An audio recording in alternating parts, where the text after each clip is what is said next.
నమస్కారం. ఈరోజు స్టూడియోలో మనతో పాటు ఉన్నారు ప్రముఖ జ్యోతిష మరియు ఆధ్యాత్మికవేత్త, ఆస్ట్రాలజీలోని గోల్డ్ మెడల్ సాధించి అలాగే పామిస్ట్రీలోని పిహెచ్డి చేసిన బ్రహ్మశ్రీ డాక్టర్ మచ్చ గౌరీశంకర్ గురువుగారు. మరి గురువుగారితో మాట్లాడి జూలై మాసంలోని పక్ష ఫలితాలు ఏ విధంగా ఉన్నాయి, శుభ అశుభ ఫలితాల గురించి తెలుసుకుందాం.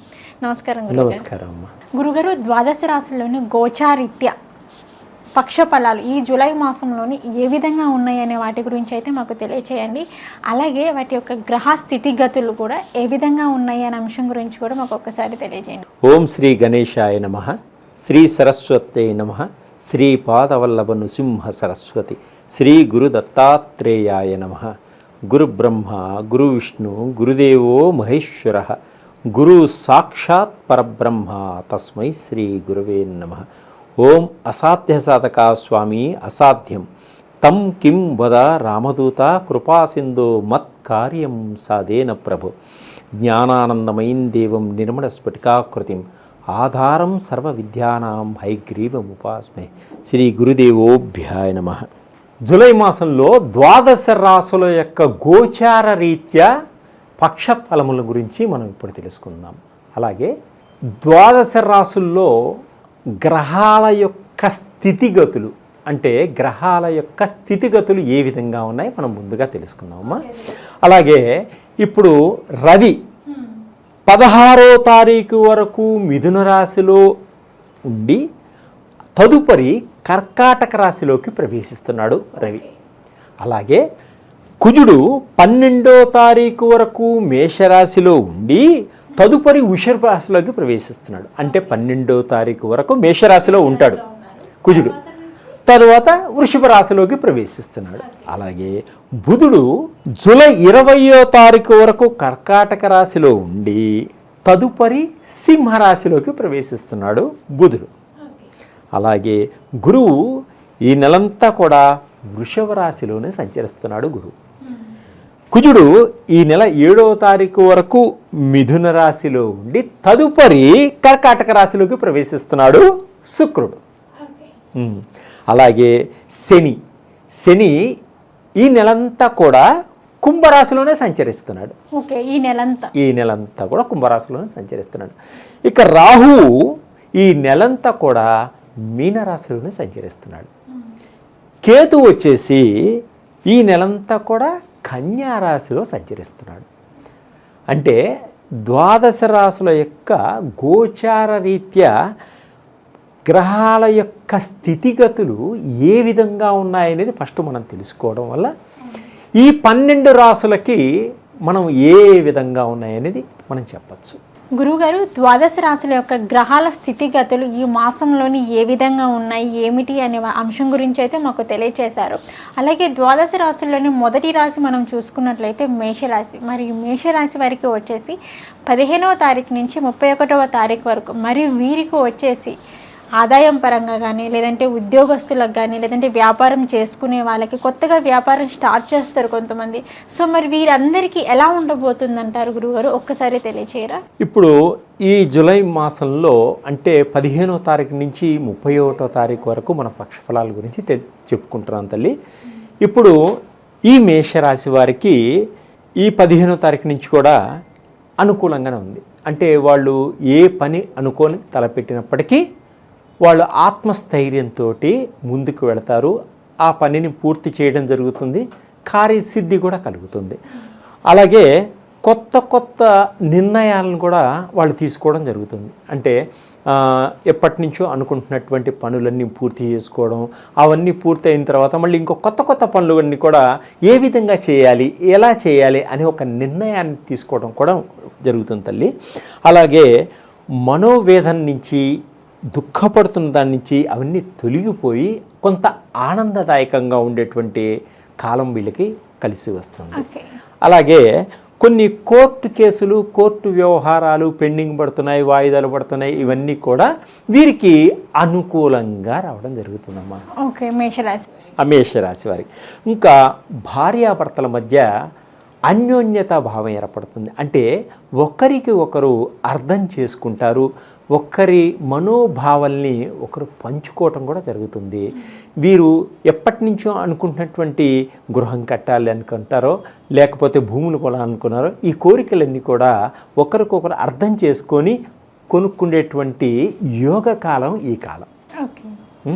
అలాగే కుటుంబంలో వీరికి ఒక మంచి గౌరవం ఏర్పడుతుంది. అంటే కుటుంబంలో ఉండేటువంటి పెద్దలు, తల్లిదండ్రులతో కానీ, పిల్లలు కానీ, అత్తమామలు కానీ, వదినలు కానీ, వీళ్ళందరి చేత ఒక మంచి గౌరవం ఏర్పడుతుంది వీరికి, ఈ మేషరాశి వారికి.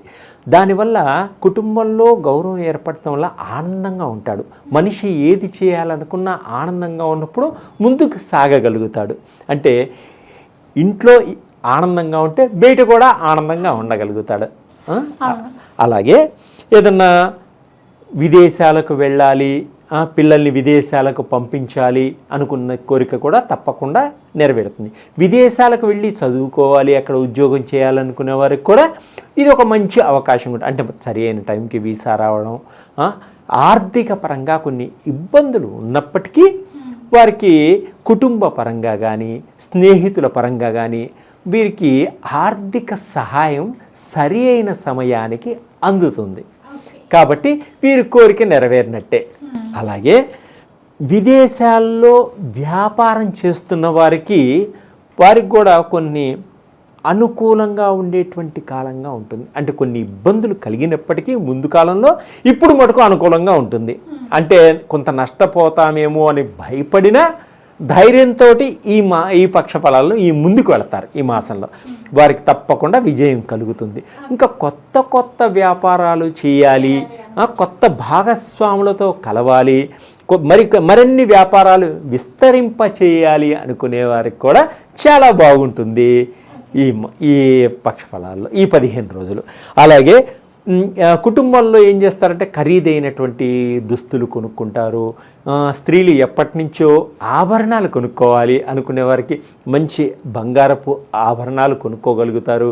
ఇంకా వాళ్ళకి కావాల్సిన రకరకాల కాస్మెటిక్ వస్తువులన్నీ కూడా మంచిగా ఖరీదు చేయగలిగేటువంటి ఈ మంచి అవకాశం ఏర్పడుతుంది.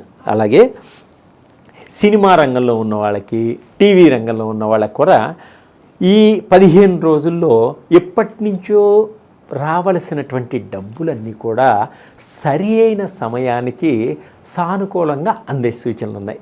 వీళ్ళు ఈఎంఐలు కట్టుకోవాలన్నా, ఇంకా మరి ఏ ఇతర చిట్టీలు కట్టుకోవాలన్నా అయ్యో డబ్బులు రాలేదని భయపడాల్సిన అవసరం లేదు. ఆ సమయానికి వీరికి డబ్బు అందుతుంది. అటువంటి ప్రాబ్లమ్స్ నుంచి బయటపడటం కూడా జరుగుతుంది. అయితే కొత్త వారితో కూడా పరిచయాలు ఏర్పడతాయి. ఆ పరిచయాల వల్ల కూడా వీరికి మంచి అవకాశాలు ఉంటాయి. ఆర్థిక పరంగా కానీ, మాట పరంగా కానీ మంచి అవకాశాలు ఏర్పడతాయి. అలాగే ఈ మేషరాశి వారికి సంఘంలో ఒక మంచి పేరు ప్రతిష్టలు వస్తాయి. అంటే తనకంటూ ఒక గుర్తింపు వచ్చేటువంటి సూచనలు కనిపిస్తున్నాయి. అలాగే వీరు ఏం చేస్తారంటే స్త్రీలు ఉన్నారు కదా, ఉద్యోగం చేసేటువంటి స్త్రీలకు కూడా మంచి అవకాశాలు వస్తాయి. ఒక ప్రమోషన్స్ వస్తాయి, కొంచెం ఇంక్రిమెంట్స్ రావడం, ఒక గుర్తింపు రావడం, ఇలాంటివన్నీ కూడా ఈ మేషరాశి వారికి జరుగుతూ ఉంటుంది.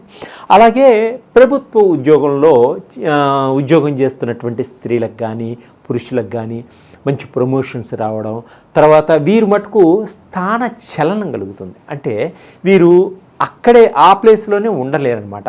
వారు అనుకున్నటువంటి ప్రదేశాలకి వెళ్ళడం కానీ, తర్వాత లేకపోతే ఇంకొక కొత్త ప్రదేశాలకి ప్రమోషన్ మీద వెళ్ళడం కానీ జరుగుతుంటుంది తల్లి. అలాగే కొంతమంది కాంట్రాక్ట్స్ ఎంప్లాయీస్ ఉంటారు. వాళ్ళకి కొంత పర్మనెంట్ అయ్యే అవకాశాలు కూడా ఉన్నాయి కొన్ని డిపార్ట్మెంట్లో. వాళ్ళ ఆనందానికి హద్దులే ఉండవు అన్నమాట. అయితే ఇంకా మనము ఈ మేషరాశిలో ఉన్న ప్రేమికుల గురించి మనం చూసుకుంటే ప్రేమికులకి బాగా ఉంది. అయితే మాట పట్టింపులు పోవద్దు. ఎంత మౌనంగా ఉంటే అంత ప్రేమ గట్టిగా ఉంటుంది. మాట రావడం వల్ల ప్రేమ నుంచి విడిపోయేటువంటి సూచనలు ఉంటాయి. కాబట్టి తల్లి మౌనంగా ఉండండి, మితంగా మాట్లాడుకోండి, చక్కగా ఆనందంగా ఉండి పెద్దవాళ్ళను ఒప్పించి వివాహం చేసుకునేటువంటి అవకాశాలు కూడా ఈ మేషరాశి వారికి ఇప్పుడు ఏర్పడతాయి. ఉన్నత అధికారులతోటి బాగా సహాయం లభిస్తుంది ఉద్యోగస్తులకి. సాఫ్ట్వేర్ రంగంలో ఉన్న వాళ్ళకి కొత్త కొత్త కంపెనీల్లో ఎక్కువ జీతాలకి అవకాశాలు వస్తాయి. అలా అని చెప్పి ఉన్న ఉద్యోగాన్ని వదిలేసుకొని వెళ్ళద్దు. ఉన్న ఉద్యోగం చేసుకుంటూ కొత్త ఉద్యోగంలోకి అవకాశం వచ్చినప్పుడు అది సరి అయినదా కాదా చూసుకొని అక్కడ జాయిన్ అయిన తర్వాత ఈ ఉద్యోగాన్ని వదిలేసుకోండి. అలా అని ఆ ఉద్యోగం వస్తుంది కదా అని దీన్ని వదిలేసుకుంటే అటు ఇటు కాకుండా రెండు విధాలుగా చెడిపోవడం జరుగుతుంది. కాబట్టి మీరు తొందరపాటుతనాన్ని పనికిరాదు, తొందరపాటుతనంతో ముందుకు వెళ్ళవద్దు. ఇంకా కుటుంబంలో అందరూ కలిసి కొన్ని మంచి మంచి శుభకార్యాల్లో పాలు పంచుకోవడం కూడా జరుగుతుంది. అంటే విందు వినోదాల్లో హ్యాపీగా ఎంజాయ్ చేస్తారు పిల్లలతో కలిసి. పెద్దవాళ్ళతో కలిసి కొన్ని ఆధ్యాత్మిక పరంగా పుణ్యక్షేత్రాలన్నీ కూడా వెళ్ళి స్వామివారిని దర్శనం చేసుకోవడం, ఆ భగవంతుడి యొక్క అనుగ్రహాన్ని పొందడం, వాళ్ళకి సంబంధించినటువంటి గ్రహాల యొక్క దోషాలని తొలగించుకోవడం, అందరూ ఆనందంగా ఉండాలని కోరుకుంటూ ఉంటారు. అలాగే కొత్త కొత్త వాహనాల్ని కొనాలి అంటే పిల్లలు మంచి మార్కులతో మంచి ర్యాంకులతో పాస్ అయ్యారు, వాడికి ఎలక్ట్రిక్ బైక్ కొనిపెట్టాలి, ఎలక్ట్రిక్ స్కూటర్ కొనిపెట్టాలని వాళ్ళ ఇంట్లో వాళ్ళ పిల్లలకి వాళ్ళకి ఉత్సాహంతో వీళ్ళు కొనిపెట్టడం, కొత్త కొత్త వాహనాలు కొనటం అలాంటివి కూడా ఈ మేషరాశి వారికి జరుగుతుంటుంది. ఈ మేషరాశి వారు ఎప్పటి నుంచో మన బ్యాంక్కి ఫైల్స్ ఆగిపోయిన ఫైల్స్ కూడా కరెక్ట్గా రావడం, అంటే రుణాలు వీళ్ళకి కరెక్ట్గా అందుతాయమ్మా, వీళ్ళకి సరైన సమయానికి డబ్బు రావడం బ్యాంక్ నుంచి. ఎప్పటి నుంచో ఆగిపోయినటువంటి గృహ నిర్మాణాలన్నీ కూడా చకచక ముందుకు వెళ్ళడం జరుగుతుంది. ఓకే గురుగారు, మేషరాశి వారికి వచ్చేసి మరి ఏ విధంగా ఉండబోతుంది ఆదాయం పరంగా అనే దాని గురించి అయితే మాకు తెలియచేశారు. మరి వీరికి మరింత అదృష్టం కలిసి రావాలి అంటే మరి వీరు ఎటువంటి పరిహారం చేసుకుంటే వీరికి ఇంకా అద్భుతంగా ఉంటుందంటారు? వీరు రాగి చెట్టు చుట్టూ 27 ప్రదక్షిణాలు చేసుకోవాలి ప్రతిరోజు. అలాగని రాగి చెట్టును ముట్టుకోవడం కానీ, చేతులు పెట్టడం కానీ, చెవులాని చాంటని ఇలాంటి పనులు చేయకూడదు. అట్లానే ప్రతిరోజు కూడా ఆదిత్య హృదయాన్ని పారాయణం చేసుకోవాలి. ఆదిత్య హృదయం పారాయణం చేయడం వల్ల ఆరోగ్యపరంగా బాగుంటుంది, కీర్తి ప్రతిష్టల వల్ల బాగుంటుంది, వీరికి ఒక గుర్తింపు కూడా వస్తుంది సూర్యుడి వల్ల. అలాగే దుర్గాదేవిని కూడా ప్రతిరోజు పూజించాలి. అమ్మవారిని పూజించడం వల్ల కూడా శత్రు వినాశనం జరుగుతుంది, శత్రువుల నుంచి బయటపడతారు. అలాగే వీరికి ఆదాయం కొంచెం వచ్చినప్పుడు కానీ వీళ్ళ స్థితిగతులు బాగున్నాయి, కొంత పేదవారికి తోచిన విధంగా దానం చేయండి. అన్నదానం కానీ వస్త్రదానం చేసినంత కుటుంబం అంతా కూడా శాంతియుతంగా ఉంటారు. వీళ్ళు అనుకున్న దానికి ఇంకా ముందుగా వెళ్ళగలుగుతారు. ఓకే గురుగారు, మేషరాశి వారికి వచ్చేసి మరి ఏ విధంగా ఉంది 15వ తారీఖు నుంచి 31వ తారీఖు వరకు వీరికి ఏ విధంగా ఉండబోతుంది, ముఖ్యంగా ఆదాయం పరంగా అనే అంశం గురించి అయితే మాకు తెలియజేశారు. ధన్యవాదాలు గురు. ధన్యవాదం తల్లి.